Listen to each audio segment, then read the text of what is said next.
Welcome to the Female Stoic Podcast. My name is Stephanie Poppins, and I am an advocate for literary empowerment. That means I believe the examples set by the literary masters can broaden our life perspective, create increased self-awareness, and empower us to overcome the obstacles we encounter here in the 21st century. By listening and referring what we hear to Stoic philosophy, we can foster a strong sense of self and navigate the world more effectively. This podcast takes the form of both discussions and meditations. And if you like what you hear, you might consider looking me up on my socials, where I post empowering videos every day. Or you may like my classic audiobooks and original stories available on my website, newworldbooks.uk. Happy listening.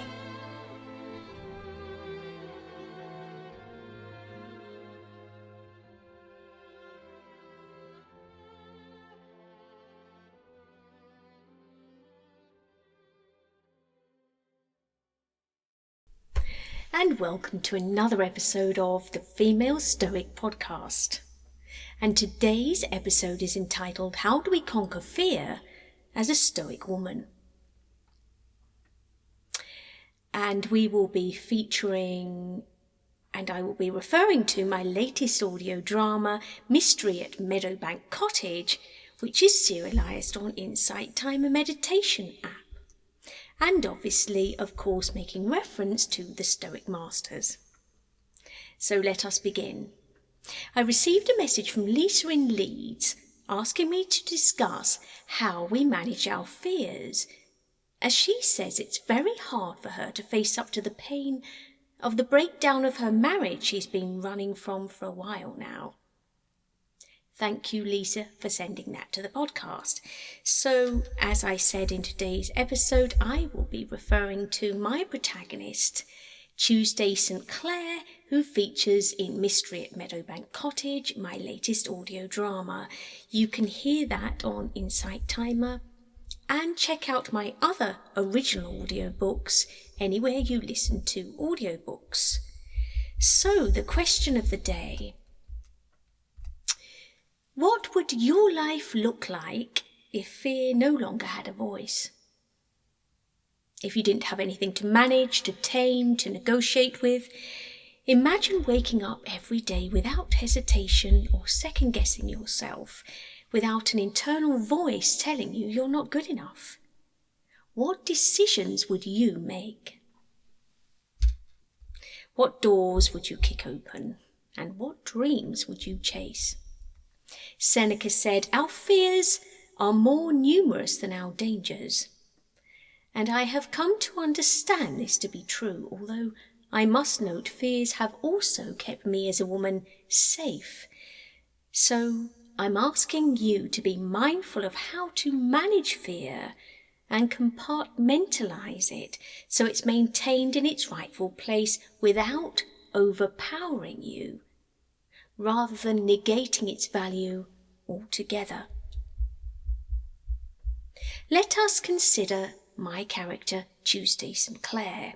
If you haven't been listening to my latest audio drama on Insight Timer, Tuesday is in her early 30s and at a crossroads.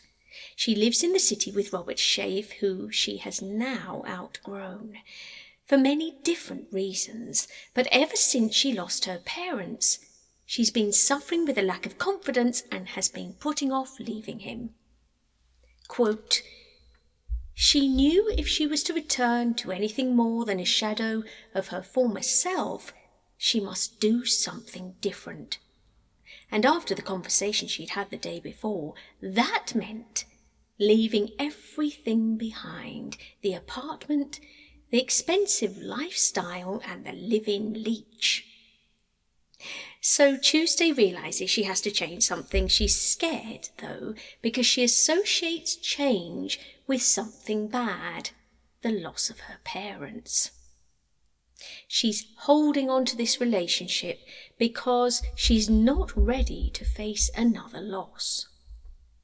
But here in steps her brother Justin, who, I might add, has problems of his own. And he proposes an end to her running away from her problems and a revisit of unfinished business. Not least of all, Jonathan Green, the man who shunned her many years before. So Tuesday St Clair agrees to his business proposal and takes the leap regardless of her fear. And that's what this is all about today, facing our fears. We've all been there, at that place where we have to make a decision and live with it in order to honour our higher self. But it's a scary thing to do. Now, as Stoics in practice, we understand that fear is something to manage so it doesn't control us. And using this example of Tuesday, we have to decide to take the leap and try something new, even if materially we might have it all sorted. Because it's time for us to realise that life is short and we must act in order to honour that opportunity that we have ahead of us. And of course it's important as Stoics that we note when we give more power to fear and let it control us, which fear is of course an external force, we are voluntarily allowing the destruction of our inner citadel, the walls to crumble. So when I refer to the inner citadel, I'm talking about the dichotomy of control, which we have covered in every episode preceding this one. The Stoic dichotomy of control introduced by Epictetus is the practicing of distinguishing between what we can control, our own thoughts, actions and judgments, and what we cannot, which are external events, outcomes and other people's opinions. By focusing our energy only on the internal factors and accepting externals with equanimity, we can achieve our peace of mind and we can reduce our anxiety. But of course, it's a daily, disciplined practice, and that is why we journal, and that is why we tap in with our higher self. We aim to do that as practicing Stoics every day. And if you are unsure of how to journal or need a guide as to the discipline of journaling, check out my 5-day working week journaling course on Insight Timer. So, what we can control, that we protect in our inner citadel, our voluntary actions, our thoughts, beliefs, values, judgments and desires. How we react to external forces. And of course, what we hold precious, our values and our virtue. And everything outside of that we cannot control. We can't control the past or the future. We can't control other people's opinions of us or their actions. We can't control our reputation according to other people. So the goal here, when we practice the protection of our virtue, when we build our inner citadel walls high, the goal is to focus all of our effort on our personal virtue and response, while treating external forces with detachment or, as we say, indifference. And this in turn reduces frustration, anger and anxiety, because we are letting go of futile efforts. We understand that no matter how much energy we put into the chaos around us, we are unable to control the uncontrollable. So going back to the question, Lisa is scared. She's at a crossroads. She's come to a point where her marriage has now ended and she needs to take the next step. So what are the fears that we have as humans? What are the things that encourage us to experience physically that fight or flight response? As mentioned in episode 11 when we looked at Mrs. Bennet from Pride and Prejudice, in modern psychology and Buddhism, it is widely accepted there are 5 main fears. Quote, "Fear is a judgment that is not caused by external events, but by our judgment that an event is bad or evil when it's actually just and indifferent." We must bear this in mind. So let's look at these 5 fears. There's a fear of death.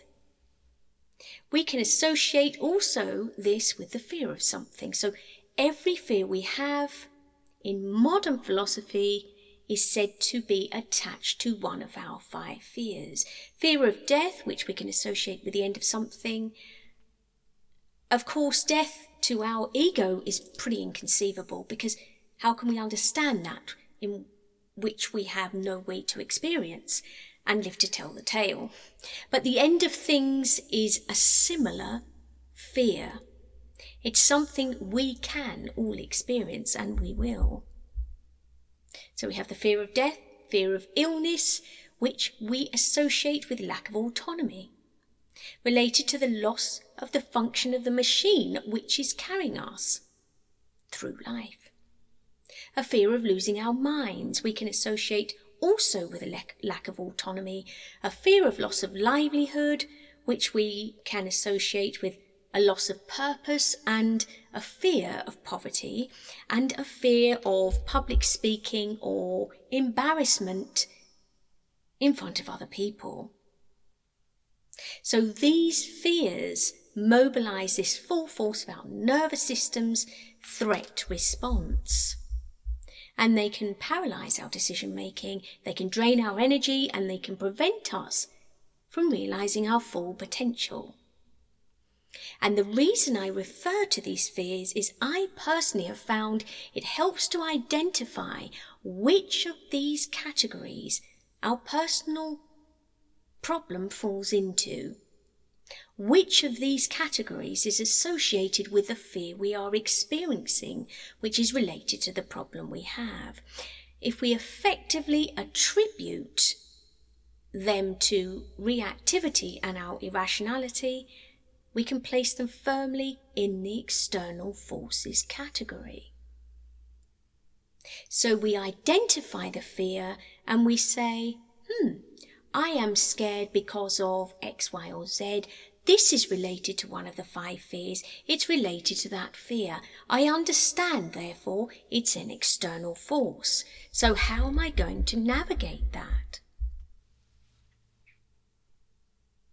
One of my favourite Stoic principles is knowledge. If we can begin to understand our fear, we have much more chance of conquering it. And this is my advice to Lisa. So using the example of Tuesday St Clair in Mystery at Maybank Cottage, her fear is the end of something. She's fearing the end of something, that thing which has prolonged her safety net, her safe space, so that she doesn't have to face the fear of loss of her parents. And of course, that loss, albeit to a different degree, would be repeated if she changes what she's doing and she moves on to something else. But Tuesday finds a way to manage this through facing it by journaling, which features in the story, and immersing herself in nature when she embarks on a new business with her brother. She also practices positive self-talk, which we can use too. Quote, slipping her feet into a pair of fluffy slippers, Tuesday shuffled to the bathroom. Teeth first, then tough talk time, she whispered to the mirror. What are your priorities, girl? Do you even know? Yes! Get rid! Her best friend yelled back.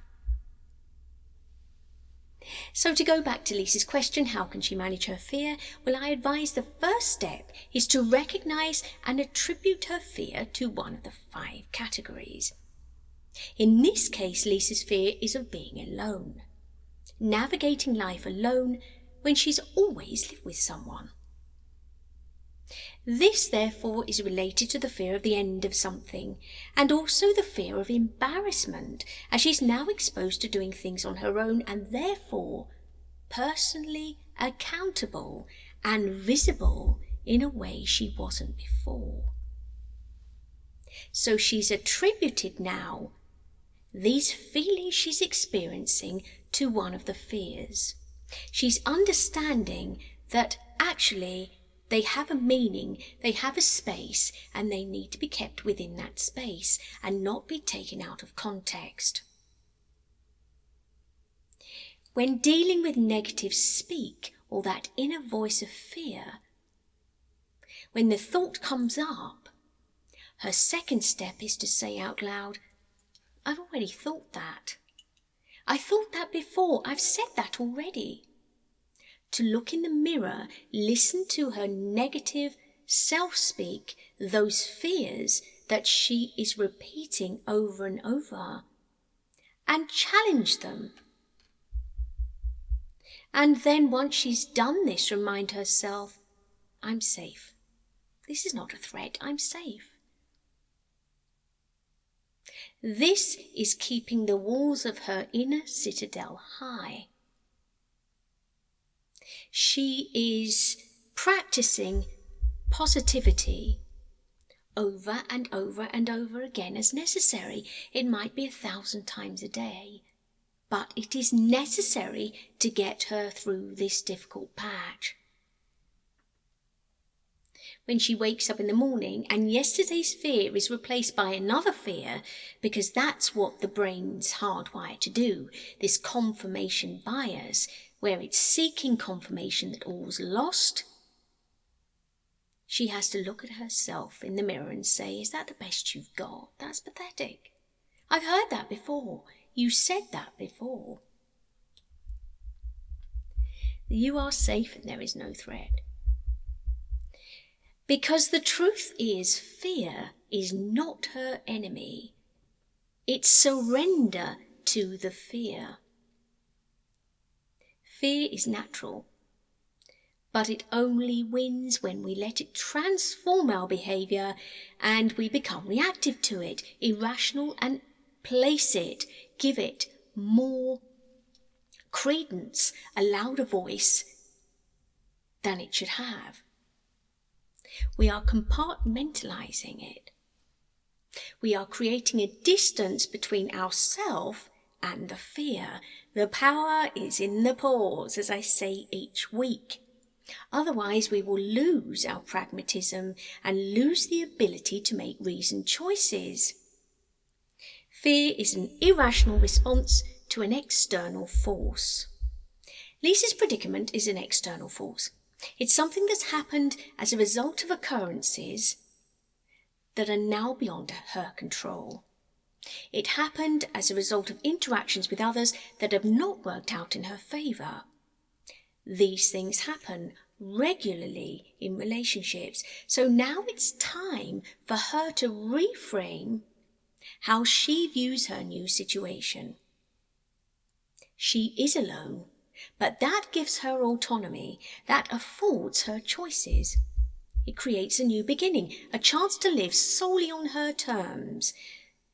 She is now coming to life from a place of abundance, not a place of lack. This is reframing, this is understanding my perception of my situation is within my power of control. External forces she has no control over. So her healing lies in her ability to accept change pragmatically with design and management of the days and years ahead, safe in the knowledge she is now the one in the driving seat. She is responsible for her reactions and the maintenance of her inner peace. She's let fear convince her stillness is survival. She's kept still because she's let fear convince herself that that is the way she's going to be safe. But when she looks at fear in a stoic way, she can expose it for what it really is. It's a lie that's pretending to be real. In Meditations, Marcus Aurelius said, if you are pained by external things, it is not they that disturb you, but your own judgment of them. And it is in your power to wipe out that judgment now. From today, if she chooses, she can face the truth with discipline, practice, and understanding. As Stoics, we understand fear is built into our biology to protect us. And in many ways, it's kept us alive. But what fear was never meant to do was lead us. It was never meant to be our guide, our decision maker. And with Stoic practice, we can avoid letting it do that. If we allow fear to take the wheel and steer, we will only go round in circles. When we're about to do something unfamiliar that threatens our comfort or control, we understand as Stoics, this is our brain doing what it's been wired to do. The fear is a natural reaction, but if we let it manifest into something that drives our reactivity, if we let it into our inner citadel, we then understand it isn't the fear preventing us from moving on. It's actually ourselves. If we wait till we feel ready, we will be waiting our whole life. So we therefore choose to accept change as an inevitable part of life and work with it. And this leads nicely onto our journal task for the day. As you know, each week we have a journal task, and today I invite you to write down a dilemma you are facing today. Then underneath, divide the page into 2 columns. In the left column, write down the fear you associate with the dilemma and your perceived reaction to it if you were to let fear dictate. So you're writing down a dilemma you're facing today. On the left column, you write down the fear you associate with it and your perceived reaction to it if you were to let fear dictate. Then in the right column, you're going to write down how best you could deal with it, noting that the power is in the pause. Next week we will be looking at Stoic acceptance with Charlotte Bronte and Villette, her novel featuring Lucy Snow. And don't forget to check out my new audio drama, Mystery at atMaybank Cottage, or my other original dramas and classic audiobooks available wherever you listen to audiobooks. Thank you for listening, and I'll see you next time. Bye. Hey, Stephanie here. Thank you for listening to the Female Stoic Podcast. It is an honour, and I just want to say I really appreciate you being here. It's amazing the power of women in literature and the Stoic messages they have to share. Please, if you can, return the favour by spreading their words and sharing this podcast far and wide so more of us can benefit from their wisdom. And don't forget to leave a review if you like what you heard. See you next time.